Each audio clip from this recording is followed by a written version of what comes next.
So I wrote a prequel to the novella that's coming out. The novella is called Bodies Made of Smoke, and it's about the last two remaining Greek gods chasing after each other through time, trying to murder each other, essentially. Hephaestus, the god of volcanoes and blacksmiths, and Atropos, who is the thread cutter of the three sisters of fate. So they've been chasing after each other for a very long, long time as the last two remaining Greek gods.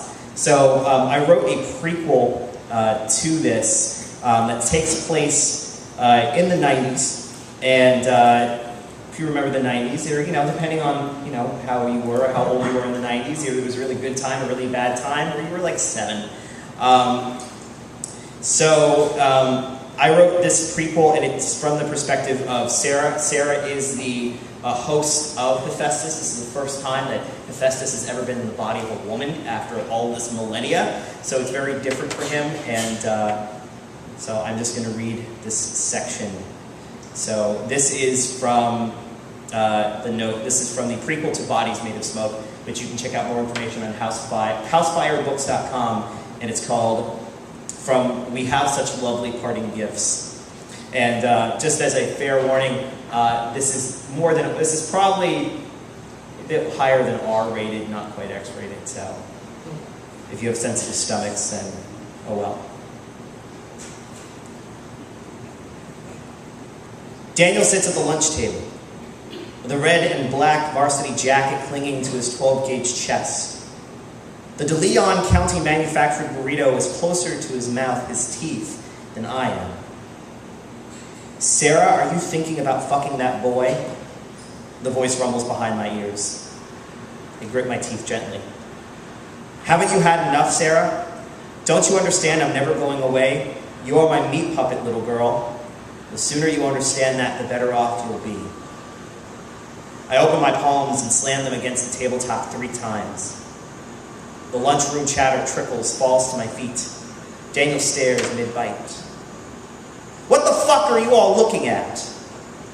2 men whining in red polos with black borders at the end of their short sleeves walk over me. Walkie-talkies vomiting static and sentences of Clayton Hall and a boy in the bathroom passed out on the floor. One of them wears fake gold Unabomber frames. He glares at me over them. "You better come with us."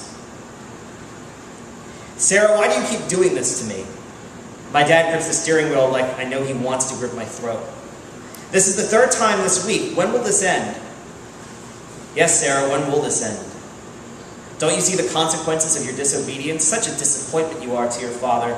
Honor thy father and mother. That's what your God tells you, doesn't he?" I elbow the passenger seat window hard. "What the?" Before he can say anything else, my right hand touches his right temple and forehead.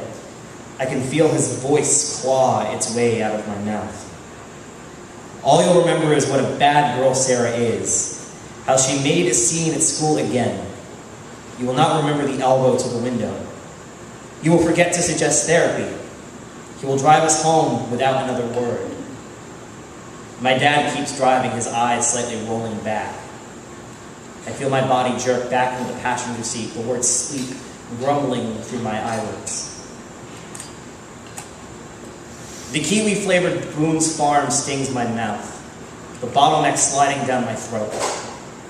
I pull out after what feels like a glass smacks my stomach, just enough to slow him down, just enough to keep my hand steady.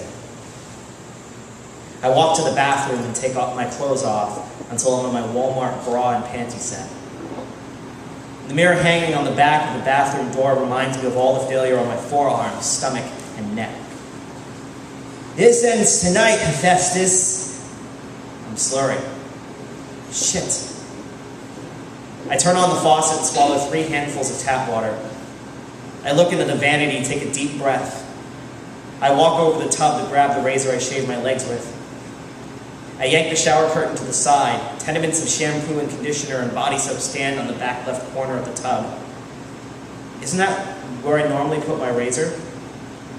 "Sarah, this is not the first time you tried this. I've survived thousands of years, little girl." My body boils. The cheap alcohol condensates into the bathtub. relieving the fist part and bashing my brain. That's much better. Now go to bed. You have school in the morning. Jack White's howl about going to Wichita rattles the vases on the mantel at Andrea Friedman's stepmother's house. Everyone leans into each other to talk over the music, careful not to spill the PBR or Milwaukee's Best or whatever Andrea managed to coax her college junior boyfriend to buy for the party in exchange for a blowjob or two. You're Sarah, right? That girl from the cafeteria the other day? The hot beer breath batters the back of my neck. I look over my shoulder and see Daniel. His chestnut brown hair and hazel eyes disheveled, his pink and gray polo shirt clinging to his heaving chest. I turn and take a sip. I nod. I've heard about you. What have you heard? That I like to fuck? I feed his ear. He moves closer, his hand resting on the small of my back. No, I mean, his loud stuttering and stunned, drunken look is so adorable. Daniel, it's okay. I know what it's like. I know what I like. I know what you want. The question is where. I got a truck outside. Give me a few minutes to get the shit out of it, and I'm not fucking you in the back of a truck. I've got a better idea. I take his hand and lead him upstairs. We fall through the bathroom door. He uses my back and shoulders to close the door. The mirror feels cool against my skin. His mouth scrapes against mine, tongue flopping around my teeth and gums. He breaks and dives into my neck. I feel his teeth dig. I push him up. What the fuck are you doing? I heard you like it rough too. Carl Larson told me all about the scars on your body. I know he didn't try anything because he just said he was so happy that you were fucking him. That's not because of rough sex. That's because I'm doing something to distract myself from what I feel. Well, baby, let me distract you. He lumbers close to me. No, I think we're done here. His arms in the bathroom door fence me in. Come on, baby, I know what you need. I know what you like. His right hand darts around my throat and squeezes. My eyes start fluttering. How much do you like that? I feel my left hand ball into a fist drilling into Daniel's stomach. His fingers relax around my throat, from my throat, and he falls to his hands and knees, gasping. I watch myself roll up my right sleeve, passing my left hand, twisting on my right wrist, revealing the bronze bracelet I've had since I was 9.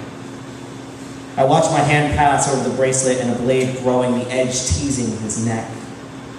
Hephaestus, don't do this, please. If I don't do this, you'll keep fucking and fucking and fucking, and I'm tired of feeling so violated every time. Maybe when there's blood on your hands because of your bad behavior, you'll finally keep your legs shut. My black flats kick Daniel so hard he flips and lands on his back.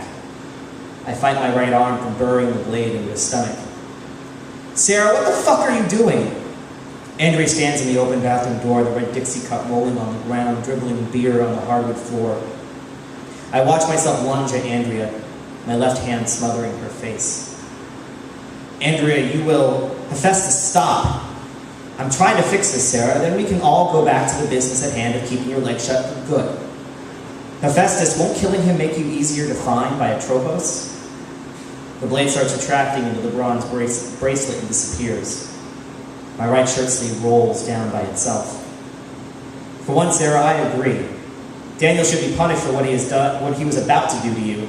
I have a feeling he's done this to other girls. I have an idea, Hephaestus, but you have to let me say the words. We'll both get what we want this way. You'll have to trust me. I'm leaning against the couch when Amanda runs down the stairs and into her boyfriend's arms. She sobs into his chest and then yells the answer to his "what happened" expression. He gently pushes her aside and stomps over to 2 or 3 other guys in varsity jackets. They run upstairs and drag Daniel down the staircase out to the front yard. I can see the cough of blood and teeth land on the lawn after the 5th or 6th punch to Daniel's face. Quite creative, Sarah. You saved that boy's life. I guess I can live with that since I saved yours. You had to save me, Hephaestus. You would be abandoned if I died, discarded somewhere. Little girl, I could have put myself onto Daniel's wrist and then finished you for all that you have done to me, the torture that you've put me through. What torture? You hijacked my body. You've made my life a living hell. You've made my father's life a living hell. If anyone is torturing anyone here, it's you. You chose this, Sarah. The minute you took that bracelet out of the mason jar and put it on, your fate and mine were sealed. I was 9. 9-year-olds don't know any better. It was all pretty and shiny. What little girl wouldn't resist wearing it? And why didn't you pass yourself off to Daniel to finish me as you said you could? Daniel crawls on his fours to his pickup truck and props himself in the driver's seat. Andrea's boyfriend and his posse come back inside, taking turns washing the blood from their hands in the kitchen sink. I wish I could apologize to Andrea for rewriting her memory. I can still feel my arms and legs. My eyelids are still wide open. I don't feel the brimstone and ash of his voice gurgling in my throat. I would ask and demand an answer, but right now his silence is invaluable. I can taste the PBR in my Dixie cup clearly. So yeah, that's part of the prequel of this book that's coming out or later this month.